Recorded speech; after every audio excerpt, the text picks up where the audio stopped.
සියලු දෙනාටම සොඳුරු දවසක් වේවා කියලා ප්‍රාර්ථනා කරන ගමන් අදත් සජීවීව සුපුරුදු පරිදි මේ වැඩසටහනක් ඔස්සේ ඔබට අවතීර්ණ වෙන්නට අදහස් කළේ තවත් වැදගත් කාරණාවක් ඉස්මතු කිරීමේ චේතනාව අතැතිව. අපි පහුගිය කාල වකවානුව පුරාවට කරන ලද වැඩසටහන් ඔස්සේ බොහෝ දෙනා අපට කමෙන්ට්ස් ඒ වගේම ලයික් ලබා දෙමින් දිරිගැන්වීම් සිද්ධ කළා දිගින් දිගටම. ඉතින් මේ වැඩසටහනට සම්බන්ධ වෙන්නේ අද එක්තරා පුද්ගලයෙකු අපේ වැඩසටහන් නරඹන පුද්ගලයෙකු අපිට යොමු කරලා තිබ්බ ප්‍රශ්න කිහිපයක්. අපි දේශපාලනික වශයෙන් සම්බන්ධ නොවුනත් දේශපාලනික ප්‍රශ්න සඳහා උත්තර නොදුන්නත් අද මේ වැඩසටහන දේශපාලනික වැඩසටහනක් වෙනවාට නොඅනුමානයි. මොකද ඔවුන් අහන සියලුම ප්‍රශ්න වලට අපි පිළිතුරු ලබා දෙන්නට බලාපොරොත්තුෙන් සිටින නිසා. ඉතින් ඒ නිසා ආර්ථිකය ගැන කතා බහ කරනකොට ඔවුන් අපට නිරන්තරයෙන්ම ප්‍රශ්න යොමු කරනවා. ඒ ප්‍රශ්නවලට නිරන්තරයෙන්ම අපි පිළිතුරු ලබා දෙන්නට ඒ ආර්ථික විශ්ලේෂකයන් හරහා වැඩ කටයුතු කරනවා කියන එකත් මේ වෙලාවේදී ආදරයෙන් මතක් කර සිටිනවා. ඉතින් අදත් ඒ හා සමානව බැඳෙන අපූර්ව වැඩසටහනක් සමග සම්බන්ධ වෙන්නට මේ සූදානම් වන්නේ. ලංකාවේ ආර්ථිකය ගැන අපි කරන ලද පහුගිය වැඩසටහන් ඔස්සේ ප්‍රශ්න කීපයක් යොමු කරලා තිබ්බා. තාරක දනංගන කියන අපේ ප්‍රේක්ෂකයෙකු විසින් ඔහු අසා තිබූ ප්‍රශ්නවලට පිළිතුරු ලබා දෙන්නට අද අපි ගෞරවයෙන් ආරාධනා කළා. ආර්ථික විශ්ලේෂකයෙක් ඒ වගේම ඉෂ්ටපත් ශ්‍රී ලංකන් ජාත්‍යන්තර පාසලේ හිටපු සභාපති ආචාර්ය කුමුදු පොන්සේකා මහත්මයාට අපි සමග සම්බන්ධ වෙමින් ඔවුන් අසා තිබෙන ප්‍රශ්නවලට නිවැරදි පිළිතුරු ලබා දෙන හැටියට අපි බොහොමත් ආදරෙන් ආයුබෝවන් කියලා ඔබතුමාව අපේ වැඩසටහන සඳහා සම්බන්ධ කරගන්නවා. ආයුබෝවන්. අද මේ වැඩසටහනට පළමුවෙන්ම මෙහෙම ප්‍රවේශයක් ගන්නට මම අදහස් කළා. අපේ ප්‍රශ්නවලට අපි කරන ලද වැඩසටහන් වලට ප්‍රශ්න කීපයක් යොමු කරලා තිබ්බා තාරක දනංගන කියන පුද්ගලයෙකු විසින්. ඉතින් ඔහුගේ ප්‍රශ්නවලට පිළිතුරු ලබා දීම සඳහා අපි ඔහු ලබා දුන් ප්‍රශ්න කීපයක් තෝරාගනු ලැබුවා.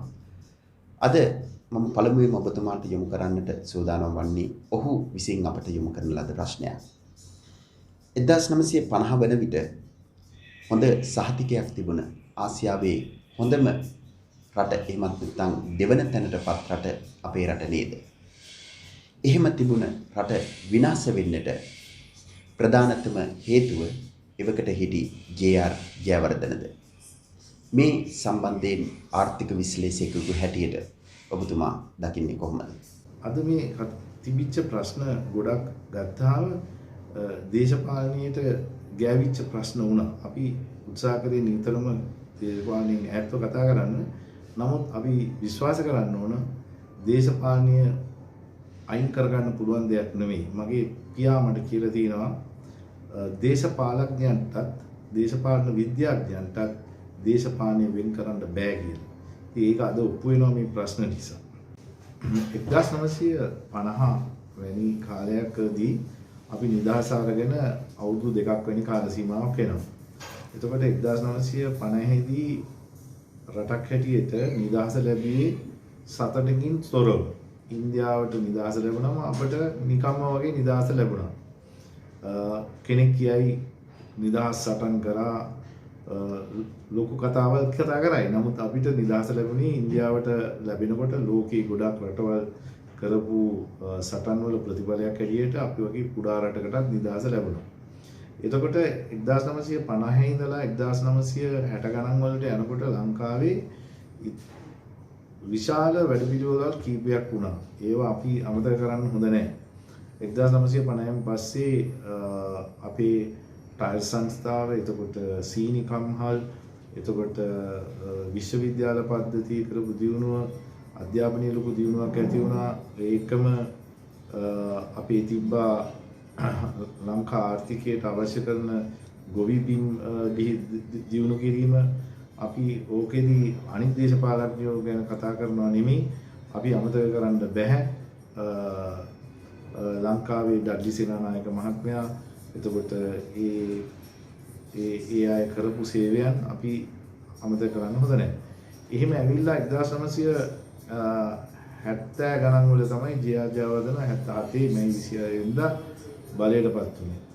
එතකොට ඒ 77 බලයටපත් වුණේ එවකට තිබිච්ච හවුල් ආණ්ඩුවක් පහතට දාමින්. එතනදී ජේ.ආර්. ජයවර්ධන මහත්මයාට අවශ්‍යකම තිබුණා රජයට බලයේ ඉන්න කාල සීමාවක් අවශ්‍යතාවය. ඒ හින්දා මොකද කරේ සිරිමාව බණ්ඩාරනායක වැනි කෙනෙක්ගේ සිවික් රයිට්ස් ප්‍රජා අයිතීන් පවා විනාශ කරමින් අලුත්ම ව්‍යවස්ථාවක් හදමින් දිගු කාලයක් බලීමට අවශ්‍ය කරන වැඩපිළිවෙල සකස් කරා. එතනදී කාරණා දෙකක් අපිට දකින්න ලැබෙනවා.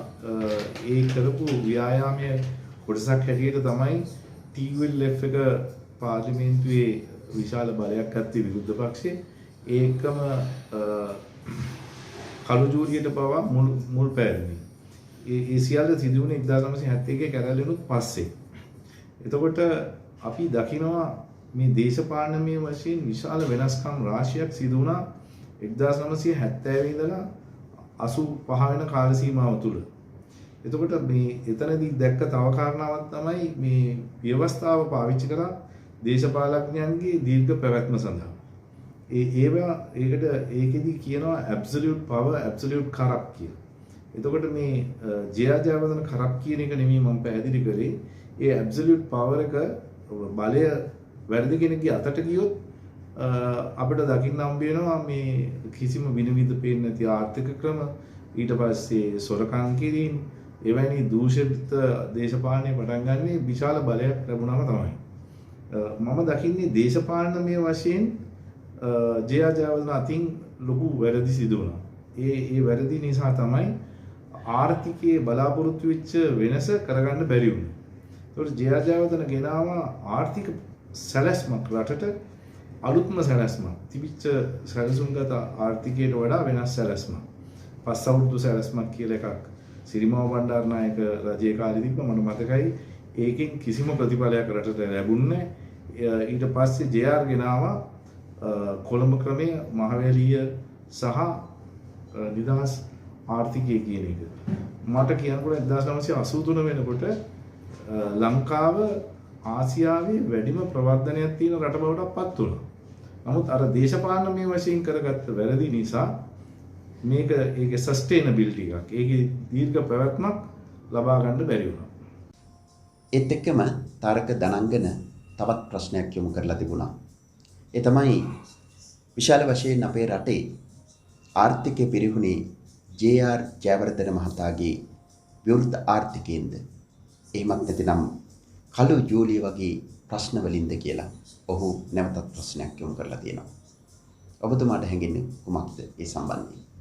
මම කලින් පැහැදිලි කරා වගේම මහවැලිය, එතකොට කොළඹ ක්‍රමය සහ නිදහස් ආර්ථිකය විශාල ආර්ථික මෙහෙවරක් රටට වුණා. අදටත් රැකියා උත්පාදනයේදී ඒක තමයි උදව් වුණේ. මට මතකයි මම ජේ.ආර්. ජයවර්ධනගේ කතාවක් අහගෙන ඉන්නා.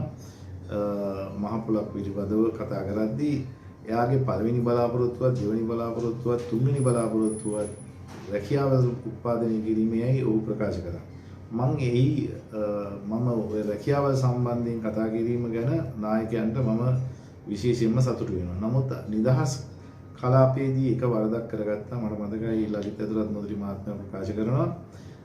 අනික් හේතු පැත්තකින් දිහා මම වැරද්ද විතරක් කිව්වොත් අඩුම වියදමට පුහුණු ශ්‍රමයක් තියෙන රටක් තමයි ලංකාව. එයා ආරාධනා කරා පිටරටියන්ට ලංකාවේ ආයෝජනය කරන්නයි කියලා. දැන් ඒ වගේ දේවල් තමයි වැරදිච්ච තැන්. නමුත් මම කියනවා අදටත් විශාල රැකියාවල් ප්‍රමාණයක් ඇති වුණේ ඒ ආපු ව්‍යාපෘති නිසා. නමුත් ඔන්න එයාගේ තියෙන මතයන් ආර්ථිකය පිළිබඳව ගත්තොත් මට හොඳටම මතකයි එයා ප්‍රකාශ කරනවා එතකොට හිටපු JVP නායකයා එයත් එක ජනාධිපති මැතිවරණයට තිල්ලුව රෝහණ විජේවීර පිළිබඳව කතා කරද්දී සමාජවාදයෙන් මේ රට හදන්න පුළුවන් නම් විජේවීර හා සමානව කමියුනිස්ට්වාදය හා සමාජවාදය පිළිබඳ හොඳ දැනුමක් ඇත්තේ මටය. ඒ නිසා මට ඒකෙනුත් කරන්න පුළුවන්. නමුත් මම තෝරාගෙන තියෙන්නේ එහි අනිත් පැත්තේ කියලා ඔහු ප්‍රකාශ කළා. ඒ කියන්නේ නියම ධනවාදී ආර්ථික ක්‍රමයක් තමයි ජයජයවර්ධන ක්‍රියාත්මක කරේ. රටක් ආර්ථිකයක් ගොඩනැගීමේදී ওই ක්‍රමයන් දෙකම ගොඩ නැගෙනවා. නමුත් දුප්පත් සහ පොහොසත් කියන පරතරය ධනපති ක්‍රමයකදී තවත් ව්‍යාප්ත වෙනවා. ඒක තමයි වෙනසකට වෙන්නේ.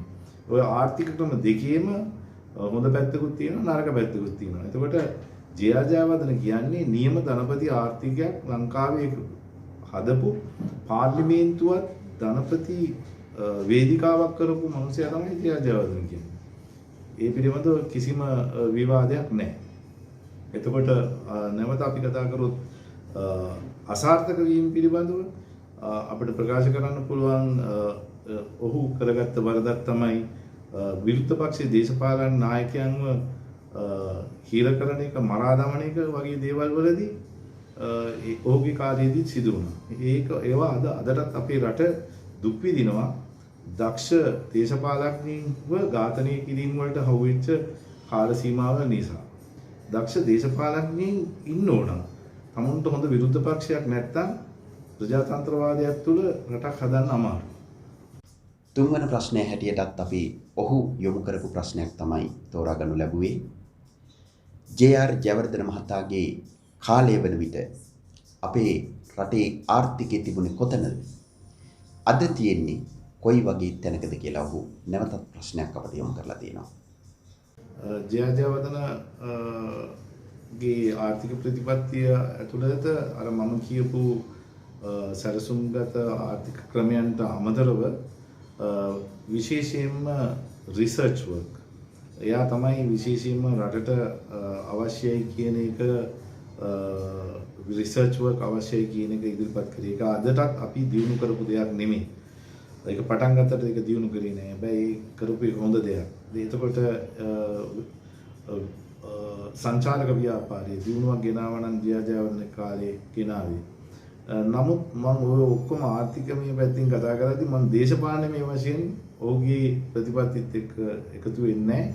හේතුව දුප්පත් පොහොසත් කියන අයගේ පරතරය ඉතාම වැඩි වුණා ජයජයවර්ධනගේ කාලේ. ඒක මුල් පෑවා ගොඩාක් දේශයේ ඉන්න පුහුණු ශ්‍රමිකයන්ට සහ පුහුණු අයට අද වෙනකොට රට යන්න සිදු වුණේ ඒ තියෙන ગેප් එක නිසා. ඒක ගන්න ගොවියන්ගේ දරුවෝ හුඟක්කම ලැබුවෙන් පස්සේ ඔවුන්ට රැකියාවල් ඇති කරන්න ඊට පස්සේ ආපු දේශපාලනයන්ට අසාර්ථක වෙච්ච නිසා අපි ගොඩාක් අය පිටරට ගිහිල්ලා අනික් රටවල් හැදුවා අපේ රට හදනවා වෙනුවට. මොකද ඊට පස්සේ ආපු ආර්ථික ක්‍රමයන් ඒක උකහා ගන්න පුළුවන් කමක් තිබුණේ නැහැ. මොකද කලින් කල අවුරුදු ගානකින් දේශපාලන පක්ෂ මාරු වෙනවා. මාරු වෙන හැම වතාවකම අනිත් දේශපාලන පක්ෂයේ කරාට වඩා වෙනස් ආර්ථික ක්‍රමයක් දැමීමෙන් සිදුවෙන්නේ කන්සිස්ටන්සි එකක් යන ක්‍රමයේ දිගටම යන්නේ නැහැ.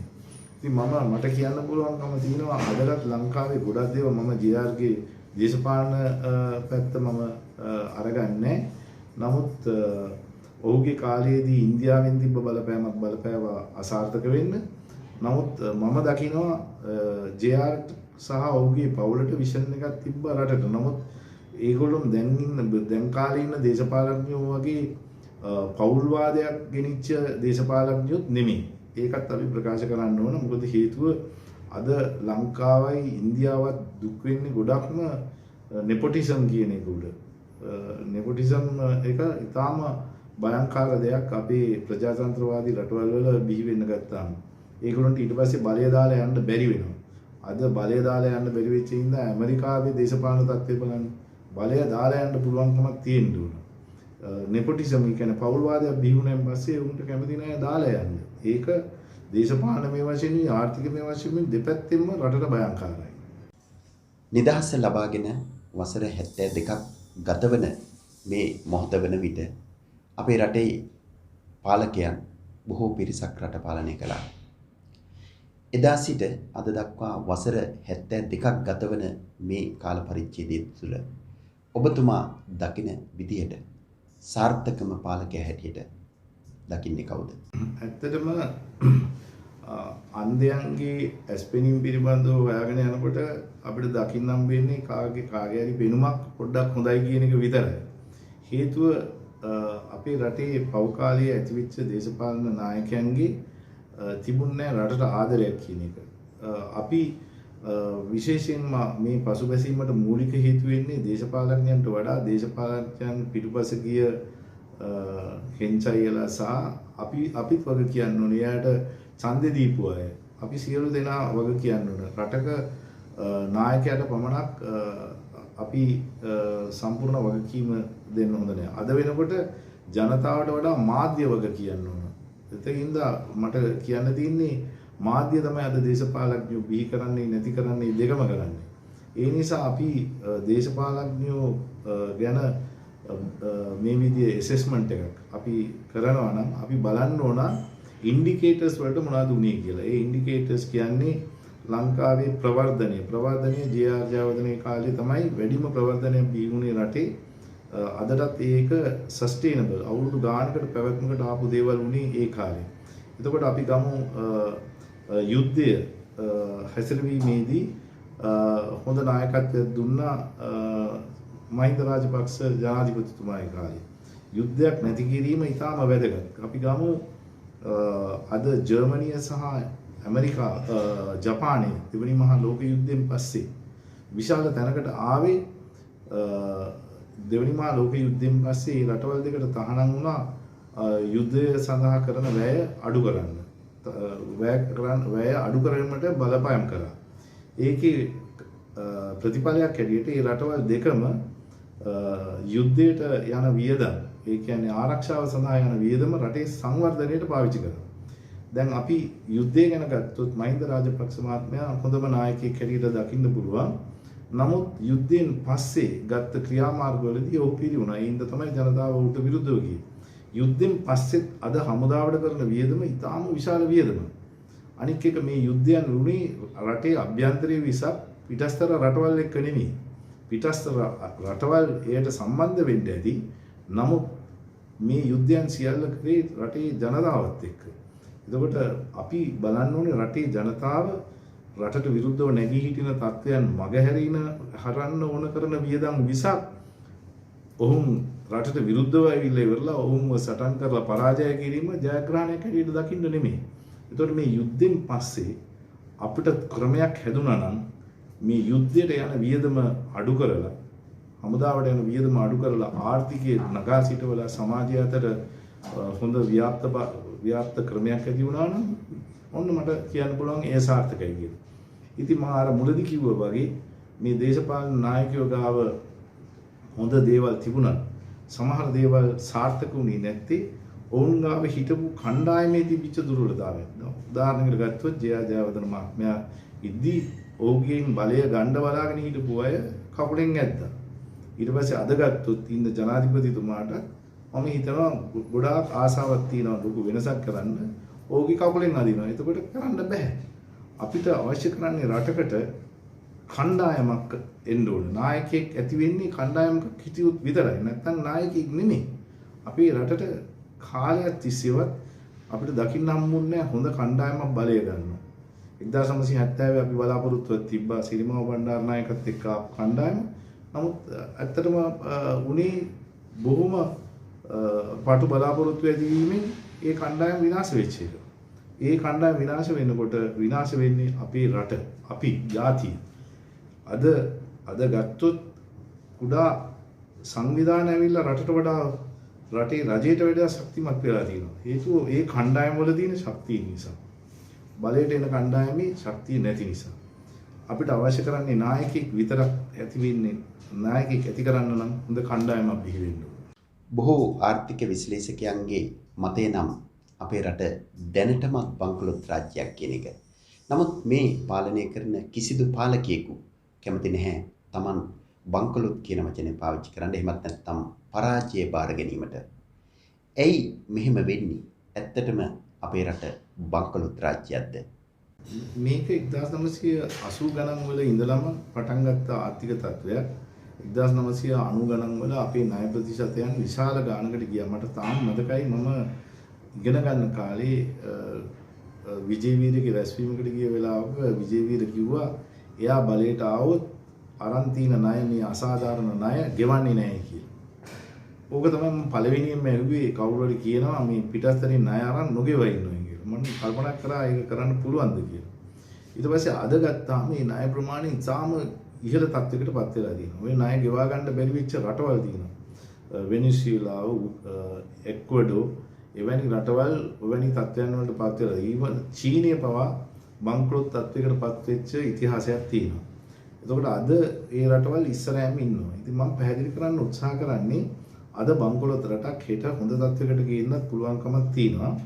ඒවා සිදු වෙන්නේ හරි ආයෝජනයක් කරොත් පමණයි. ආයෝජනයට ගන්න මුදල් ආයෝජනයට පාවිච්චි කරලා ඒවා විනාශකාරී වෙන්න ඉඩ දුන්නේ නැත්නම් ඒ රටවල් නැවත ඒ තිබිච්ච තත්ත්වෙන් ගොඩ එනවා. ණය කියන එක නරක දෙයක් නෙමෙයි. ඒක හරියට පාවිච්චි කළොත්. ගත්තේ මොකටද කියන එක තමයි වැදගත්. අද වෙනකොට ලංකා ආර්ථිකේ ණය ගෙවා ගන්න බැරි තත්ත්වයක ඉන්නවා. එතකොට වෙන්න පුළුවන් දෙකක් තියෙනවා. විදේශ මූල්‍ය ක්‍රමය අපේ රට බංකොලොත් කියලා හඳුන්වන්න පුළුවන්.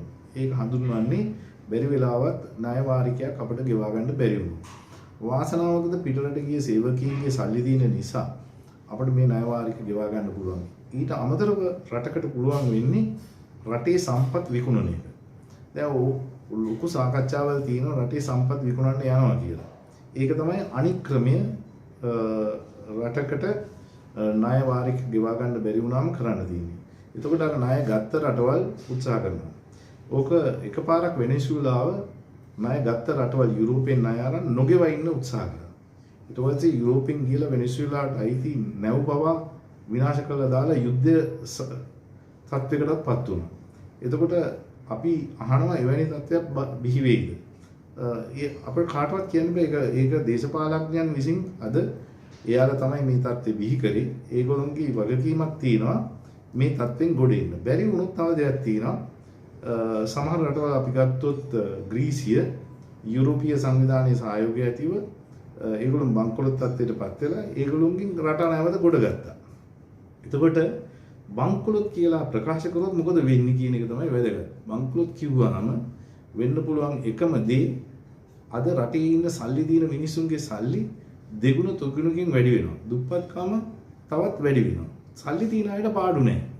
බංකොලොත් වීමත් ඒගොල්ලොන්ගේ සල්ලි වලට තියෙන වටිනාකම මත ඒවා හා සමානව වටිනාකමක් එකතු වෙනවා. දුප්පත් මිනිස්සුන්ට තියෙන දුප්පතුන් සහ පොසතුන් අතර ගැප් එක තවත් වැඩි වෙනවා. නමුත් බංකොලොත් වෙච්ච හැම රටක්ම නැවත ගොඩ එන බව මේගොල්ලෝ දන්නවා. දැන් මෙතන තියෙන අන්තිම නරක දේ තමයි ඉතිහාසයේ වෙච්ච බලයට එන්න කලින් දැන් අවුරුදු 30ක් තිස්සේ එන හැම දේශපාලකයෙක්ම කිව්වා බලයේ ඉන්න කෙනාගේ රජය බංකොලොත් කියලා. නමුත් ඔහු බලයට ඇවිල්ලා ඒ පිළිබඳව හොයා බලලා ප්‍රකාශ කරේ නෑ රට බංකොලොත් උනේ කොහොමද කියලා. මොකද ඒගොල්ලෝ ඔක්කොමලා මේ බංකොලොත් භාවයේ හවුල්කරු. ඉතින් මම දකින්නේ අද ජනතාව ඉතාම හොඳ වැඩක් රටට කරලා තියෙනවා. රටවල් වලට ගිහිලා අපේ සංස්කෘතියට කිසිම රෙස්පෙක්ට් එකක් නොකර අපේ දුවදරුවන්ව පිටරට යවලා අපේ කාන්තාවරුන්ව පිටරට යවලා ගම් නියම් වල ළමයි නගර වලට ඇවිල්ලා වැඩ කරලා අපේ රට ගොඩ නැගුවා. නමුත් දේශපාලකයෝ මේක විනාශ කරා.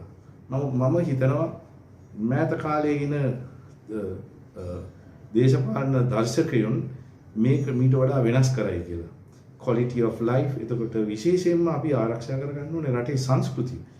රටක් ආර්ථිකයක් වැටුනොත් නැවත ගොඩ ගන්න පුළුවන්. නමුත් සංස්කෘතියක් වැටුනොත් ගොඩ ගන්න බෑ.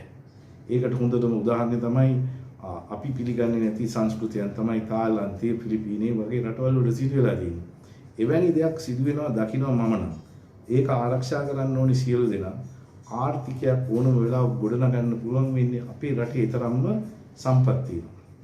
දැන් අර බංකොලොත් ස්වභාවය ගැන කතා කරනකොට මේ රත්තරන් සැහෙන කාර්යයක් කරනවා.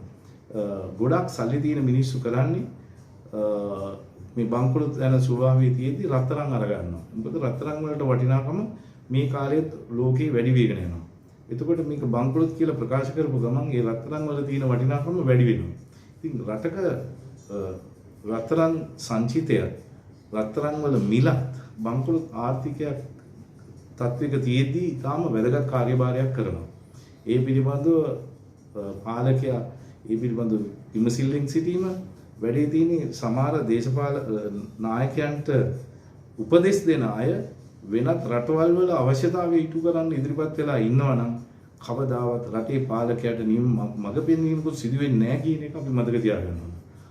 ඔය කුමන්ත්‍රණ කියන කතාව විතරක් මදි. විශාල ප්‍රමාණයෙන්ම ඊටාම බලපෑම් කරන කුමන්ත්‍රණකාරයෝ ඉන්නවා. ඒ අයව හොඳටම තේරුම් ගන්න එක පාලකයා හරිම වැදගත්. අද රට ගොඩනගන්න අපිට නායකයෙක්ව පත් කරගත්ත ජනතාව මම නැවත කියනවා ගිය පාර කලින් කතා කරා වගේම මේ අවුරුදු දෙක තුල මේ තියෙන තත්ත්වෙන් ගොඩ ගන්න ඕන නම් අවංක අවවාද කරන මිනිස්සු ඉන්න ඕන. එක ජනතාව දේශපාලනයේ පැත්තකින් තියලා රට ගොඩනැගීමට එකතු වෙන්න ඕන. තුන අපි මේ දේ හරියට කරේ නැත්නම් ඊළඟ එන ඡන්දයේදී විකල්පයක් දැන් ඉඳලම හදාගෙන ගමන් කරන්න ඕන. අවසාන වශයෙන් මම ඔබතුමාට මෙහෙම ප්‍රශ්නයක් යොමු කළොත් යම් දේශපාලනික බලපෑම් හමු වී අපේ රටේ මිනිස්සුන්ට බොහෝසේ අසීරුතාවයන් වලට එහෙමත් නැත්නම් බොහෝ හිරහැරවලට මුහුණ පාන්නට සිද්ධ වෙනවා. දේශපාලනික වශයෙන් දේශපාලනයට විරුද්ධ වුවහොත් ඔවුන්ට දේශපාලනික වශයෙන් සිරදඩුවම් පවා ලබන්නට සිද්ධ වෙනවා. ඒ අත්දැකීම මම විශ්වාස කරන විදිහට ඔබතුමාටත් ඇති. මේ දේශපාලන ක්‍රියාවලිය තුළ අපේ රටේ මහ ජනතාවට ඇතිවෙන ඒ අක්‍රමිකතා ඔබතුමා දකින්නේ කුමන ආකාරයටද? ප්‍රශ්නයටම කෙලින්ම උත්තරයක් හැටියට දුන්නොත් අර මට වෙච්ච බලපෑම් ගැන කතා කරපු නිසා ඒකට කියන්නේ කොන්සයන්ස් කියලා. කොන්සයන්ස් සයන්ස් උඩ හිරකරුවෙක් වෙනවා වගේ මිනිස්සු ඉන්නවා. සමහර අය දේශපාලනය නොකලත් දේශපාලන වශයෙන් හංවඩු ගහලා හිරගෙවල් වල දාන තත්ත්වයටපත් වෙනවා. ඒක ඉතිහාසයේ හැමෝම දන්න දෙයක්. ඒ නිසා ඒ කොන්ෂස්නස් එක ඇති වෙන්නේ පාලකයන්ගේ තියෙන දුර්වලතාවයන් වහගන්නේ හොඳ දාර්ශනිකයෝ පවා වැරදි අය හැටියට ඔප්පු කිරීම හරහා පමණයි. ඒක ඊටාම භයංකාර තත්ත්වයක්. අද වෙනකොට ගොඩාක් උගත් රටට ආදරය කරන මිනිස්සු නිහඬ වෙලා ඉන්නවා. මොකද හේතුව පාලකයා මේ වගේ දරදඬුයි කියන මනසක් බිහි කරගෙන යනවා.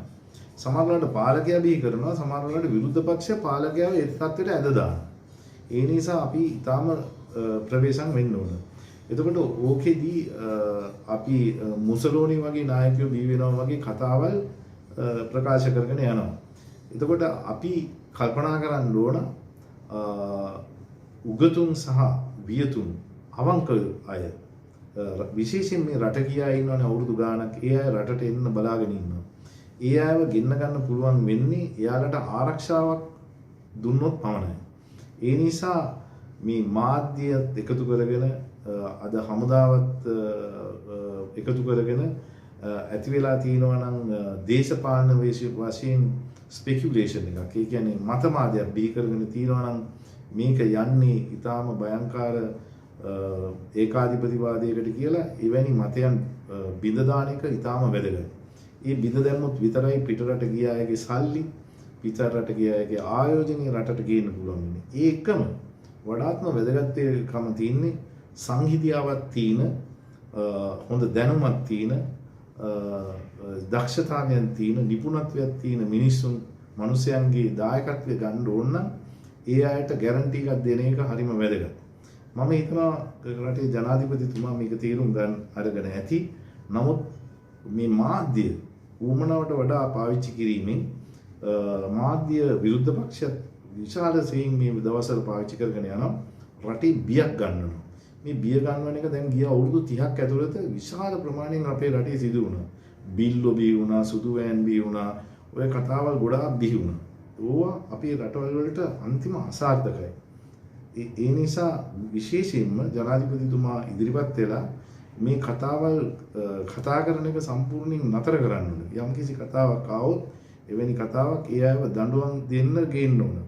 අපි හිතමු දේශපාලඥයෙක් තමාගේ බලය පාවිච්චි කරලා ආයතනයකට කිරියට මේ තිබ්බ පාසලට පවා කරපු දේවල් අපි අනුමත කරන්න හොඳ නැහැ. ඒවා පහුගිය දේවල් වුණත් ගෙනල්ලා ඒ කරපු අයට දඬුවම් දීම ඉතාම වැදගත්. මොකද හේතුව ඉන්පස්සේ කවුරුත් ව්‍යවසායකයෝ ඉදිරිපත් වෙන්නේ. අපේ රට ගොඩනගන්න ඕන නම් විශේෂයෙන්ම ව්‍යවසායකත්වයේ වැඩි කිරීම හරහා පමණයි. ඒ කරන්න පුළුවන් වෙන්නේ ඔවුන්ට ආරක්ෂාවක් පැතුවොත් පමණයි. එහෙමනම් අදට සමුගෙන යන්නටයි සූදානම් වන්නේ. අපි නැවත වරක් ස්තුතිවන්ත විය යුතුයි. ඉෂ්ටපත් ශ්‍රී ලංකන් ජාත්‍යන්තර පාසලේ නිර්මාතෘ හිටපු සභාපති ආචාර්ය කුමුදු පොන්සේකා මැතිතුමනි, ඔබතුමාට ඔබගේ වටිනා කාලය විඩංගු කරමින් අපි සමග මෙවැනි සජීවී සාකච්ඡාමය වැඩසටහනකට සම්බන්ධ වුවාට. ඔව්, මම අවසාන වශයෙන් බොහොම ස්තුතිවන්ත වෙනවා මේ channel එකට. අපි ගොඩක් දුරට උත්සාහ කරන්නේ රටේ මාධ්‍ය හරහා දැනුම ඇති අය දැනුම නැති අයට ගලා යන දැනුම පිළිබඳව අපි ගැන විශ්වාසයක් නැති නිසා අපෙන්ම අපේ අයට යම්කිසි විශ්වාසයක් ගොඩනැගීමට මේ channel එක උපකාරී වෙන බව මට කියා සිටියා. ඒ හින්දා අපි මමත් සහභාගී වුණා ඒ කාර්යයට. ස්තුතියි. එමනම් අදට සමගෙන යන්නටයි සූදානම් වන්නේ. අදත් අපි ඔබට ගෞරවයෙන් ආරාධනා කරනවා එකතු වෙන්න රන් බ්ලොග්ස් රන් සබ්ස්ක්‍රයිබ් කර අපි සමග මෙවැනි හරවත් වැදගත් වීඩියෝ නැරඹීම සඳහා හමු වෙමු නැවතත් මෙවැනි වැඩසටහනකින්. එතෙක් සමගෙන යන්නටයි සූදානම. ආයුබෝවන්.